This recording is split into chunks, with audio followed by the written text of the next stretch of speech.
Hello everyone and welcome back to another Chit Chat with Cass. Long time no chat.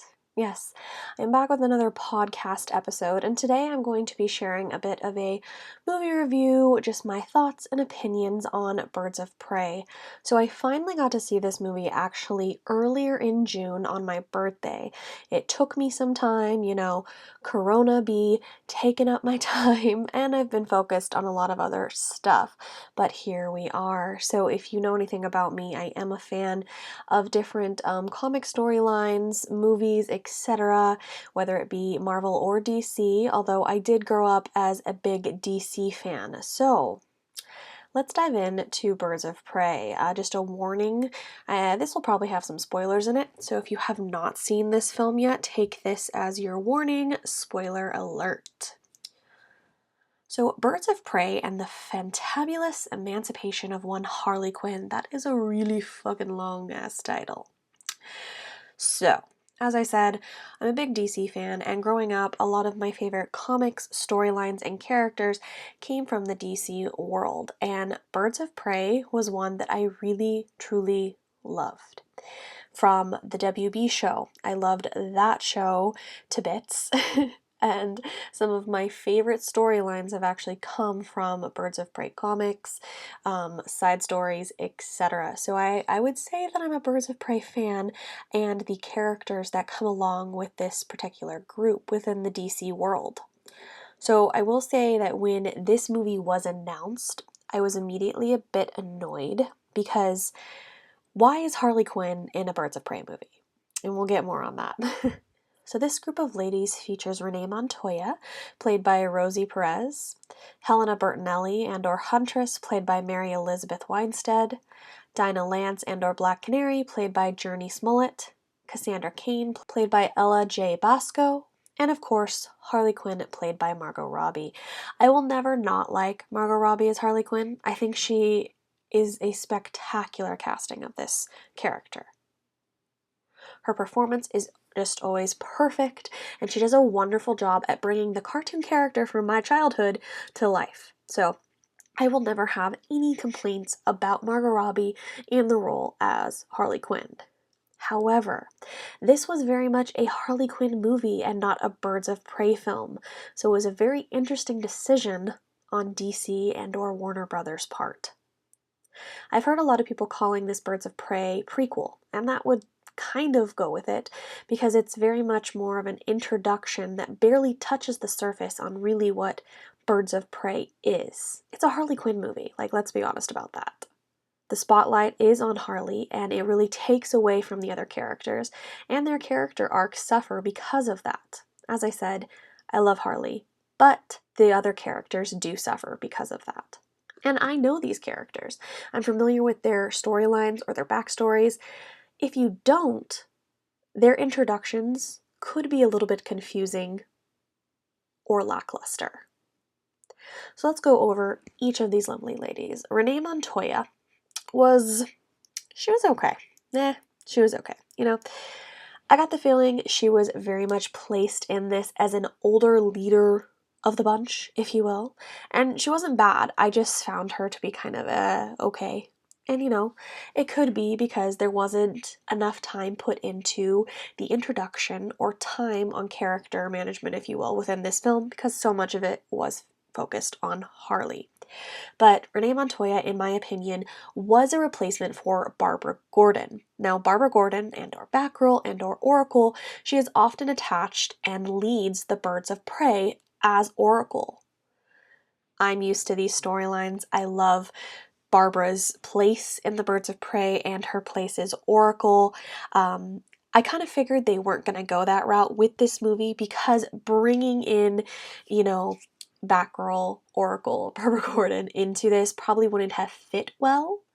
And I mean, who knows if we're ever going to get a Batgirl movie or anything like that. My heart aches because we're probably never going to get it, and it's my favorite character from my childhood. But I feel like Renee was brought in as the older character to help lead the ladies in place of Barbara. Maybe that's just my opinion, but that's kind of the vibe that I got from her. Then we go on to Helena Bertinelli and or Huntress.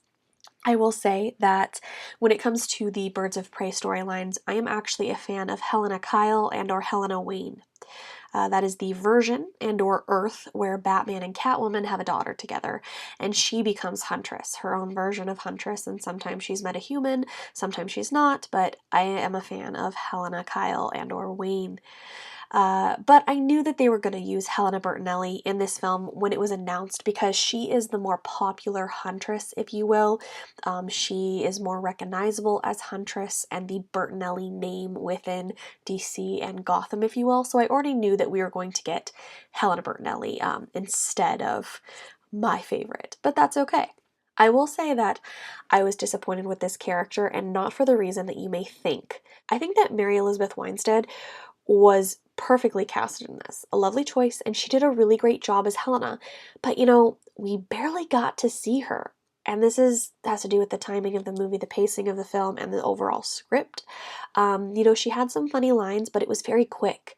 Even her backstory was just a quick glimpse of a flashback, and I wanted to see more of her. But, as I said, it's a Harley-focused film, so some of the dedicated time we could have got to other characters was focused on Miss Quinn there. But I would like to see more of her in the future because it just wasn't enough, especially if you're basing this around a Birds of Prey film.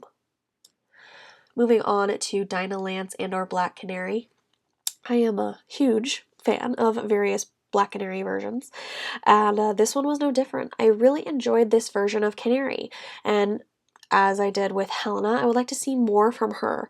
I was excited that they fully gave her a canary cry, which is amazing, and I loved seeing it. Her mother was also mentioned and referenced in this movie, which is a nice touch for the character, because depending on the source material you are referencing, the canary cry was kind of passed down over generations, and the role of a black canary was also passed down through mother-daughter sort of situation, depending on what comic you pick up. Sometimes Black Canary is from the 1940s, sometimes it's more modern, so in some cases it's like a passed down generation thing. But I really liked this version of Black Canary. I want to see more canary cry, more badassness, and so on. Then we also have Cassandra Kane. She was okay. She is the younger of the character bunch in this movie. She takes some of the main storyline as she is the pickpocket that swallows the wanted diamond, if you will, from the bad guys. If you aren't familiar with her, you may just see her as a young pickpocket, but because the movie gives no real reference to her, she does actually become the fourth or third Batgirl at one point. So, she does have her own character and story arcs that they could go into, and her place in the Birds of Prey. She kind of just seemed kind of like a side-off character, but depending on what you're reading or watching, she is very much, could very much be part of the Birds of Prey. As I said, this movie is just kind of a starting point for that, because besides being the person that is carrying around the diamond, you don't really know much more about her or what she could possibly become. So Ewan McGregor is the big bad in this film, and he is playing Black Mask. I will say that I don't know much about this villain, so, once again, he was okay. I'm a fan of Ewan McGregor. He was very crazy in this film, the bad guy, total jackass, but I can't really rank the character as much as some of these other ones because I'm not familiar with this villain. So it's just like another, it's okay sort of situation. Overall, Margot Robbie did steal the show, and they set it up that way. I mean, this is a Harley Quinn movie, and I can enjoy it for that, but I do have issues with how they dismiss the other characters in a Birds of Prey movie. If they go on to make more, maybe this will, and I'll look back on this movie and I'll enjoy it more as an introduction, but it's interesting to use Harley Quinn, who is a villain, she's a very likable villain, but she's Joker's, sidekick, she's a villain, and so to use her as the forefront in a Birds of Prey movie, where they are not villains, it's interesting. I may look back on this and just enjoy it as what it is, a Harley Quinn movie. In this film, Harley is dealing with a breakup from the Joker. Great way to ignore the fact that Jared Leto is not coming back as the Joker anytime soon. But, it's a good for the character too, because contrary to popular belief, Harley and Joker are not couple goals. Okay, ladies? They are not. It is the most abusive relationship ever, and the fact that some people think that they are like relationship goals just drives me insane. You should see some of the things that like Poison Ivy and some of the other people from the DC universe try to tell Harley about how abusive Joker is. It's like, okay, maybe it's a good thing they broke up for this storyline. And Harley goes through the stages of learning to be alone and independent in this movie. And, she goes a little bit crazy. She is Harley Quinn. She blows up Ace Chemicals because of too many memories with Puddin', before also searching for the missing diamond, firing up a police station, and so on. This movie is rated R, and we got a lot of bone crunching, face smacking, and so on. I will say that the action in this is amazing. The stunts, the choreography, and overall how this movie was filmed, I was extremely impressed with, especially when you compare it to other recent DC films. Other recent DC films, some parts of it rely heavily on CGI, and when you do too much of that, it looks like a cartoon, and it's not good. For example, you saw that a lot in Justice League and parts of Wonder Woman, even though I love that movie. You still saw an overuse of CGI in some of the ending bits of those films, and you don't get that in this movie. I'm really a fan of how it was shot and put together. The movie was directed by Kathy Yan. I appreciate that they got a woman to direct women's stories. It worked for Wonder Woman, so I'm glad that they brought in a woman for this story as well. And as I said, there's just not too much CGI in this movie, which is very refreshing. CGI should work with practical effects, and if it doesn't, it can ruin parts of the film. This movie wasn't like that. It was filmed open, wide, and colorful, which is something you don't see in Gotham, so maybe that's a little bit refreshing as well. Harley definitely brought color with her outfits and weapons and overall craziness. And thank you for making a film we can actually see what's happening, in the scenes. Sometimes with comic movies, if it's darker, especially Gotham, or horror movies, you'll find that the scenes are filmed so dark you can't even see the characters talking, let alone have any idea what's going on with the plot. So thank you for filming and creating a movie that I could actually see what was happening. This film does bounce around a bit from Harley's point of view and her voiceovers, further making this a Harley movie. She definitely tells the story of everyone and kind of introduces the various characters. I don't think they did that enough, but that's just my opinion. I know these characters, so I can be interested in them personally, but maybe someone that isn't a huge fan, I worry that this wasn't a good enough introduction for some really good characters in the DC world. I mean, Black Canary is a really good character in the DC world, so, I want to see her more in the big movies. They had her a lot in, like, the Arrowverse CW version of things, but I would love to see her more in the full-on DC films. Huntress is a big one too, and if they take Cassandra Kane into the Batgirl world, these different things, like, there's a lot that you could do with some really good characters here, so I hope they don't just dismiss it because they were in Harley's shadow. That the team up, which this movie is very much a team up sort of thing, because as I said, it's a Birds of Prey movie and that's a team, this was almost like a second chance for DC of Suicide Squad. I don't hate Suicide Squad as much as other people, but there's another one where they relied too heavily on CGI and some of the storylines were a little weird and the ending of that, but I liked parts of it. I'm just not as picky as some people.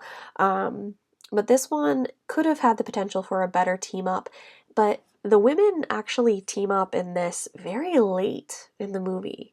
The actual mention of Birds of Prey, like the title, is in like the final scene or something like that.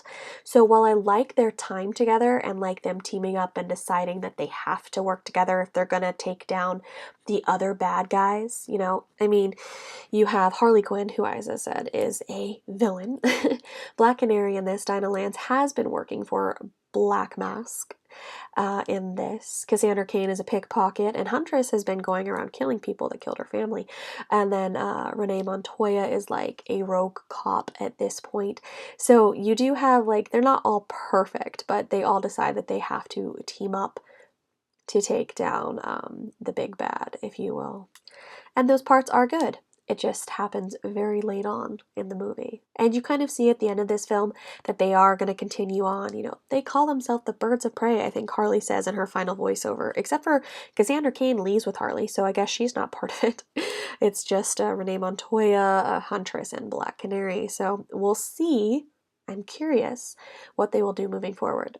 Is this a introduction, and will we get more true Birds of Prey movies with these ladies that are fully focused on them? I love Harley, but like, she doesn't need to be in another Birds of Prey movie. If you were using her to help introduce the characters, okay, maybe I'll go back and appreciate that. But right now, not knowing if they're going to do another one, I think it was a missed opportunity with some really good characters. So, what I would like to see moving forward, I would like to see a true Birds of Prey movie with these ladies fully focused on them and their characters. I would also like to see another Harley Quinn movie that's like her own side shot. I love Margot Robbie as Harley. She's great. She is fantastic. And you know, for being like totally honest, I would love them to bring in Harley and Ivy. Bring in Poison Ivy. Uma Thurman was a good Poison Ivy. People question that movie though. But I would love to see a new Poison Ivy and either introduce her friendship or romance with Harley, depending on what you're reading or referencing. That's a great relationship there. Whether you're reading it in comics or seeing it in the cartoons, they have some hilarious times, and I love it. So I would love to see that in the next Harley Quinn movie. Introduce Ivy, do more of a Gotham Sirens, if you will. Bring in Catwoman, depending on timelines and storylines. Who knows? DC does not always have their stuff together. But yes, so going forward, please give me a Birds of Prey movie that is actually focused on the Birds of Prey. And you could give me another Harley Quinn movie. Bring in Ivy, those type of awesome characters, because there's a lot of really good characters that we haven't seen yet. Sometimes we loop back to ones that we've seen over and over again, and there's a lot of other ones we could play around with. So my overall thoughts of this movie, it was good. I've only seen it once. I'm curious if my opinion will change if I see it more times. It was entertaining. I don't hate it. I really appreciate how it was filmed. I thought the different actresses and actors were good in it. Stunts were on par, like really impressed by the stunts and the film work in this, and just overall how things were filmed. So I did enjoy the movie. I just hope that we will see future things, and this was just an introduction to some more future films within the DC world. Thank you guys so much for listening to this little baby review of Birds of Prey. As always, I love to hear your guys' thoughts and opinions. Thank you guys so much for listening to another Chit Chat with Cass, and I will see you in the next episode.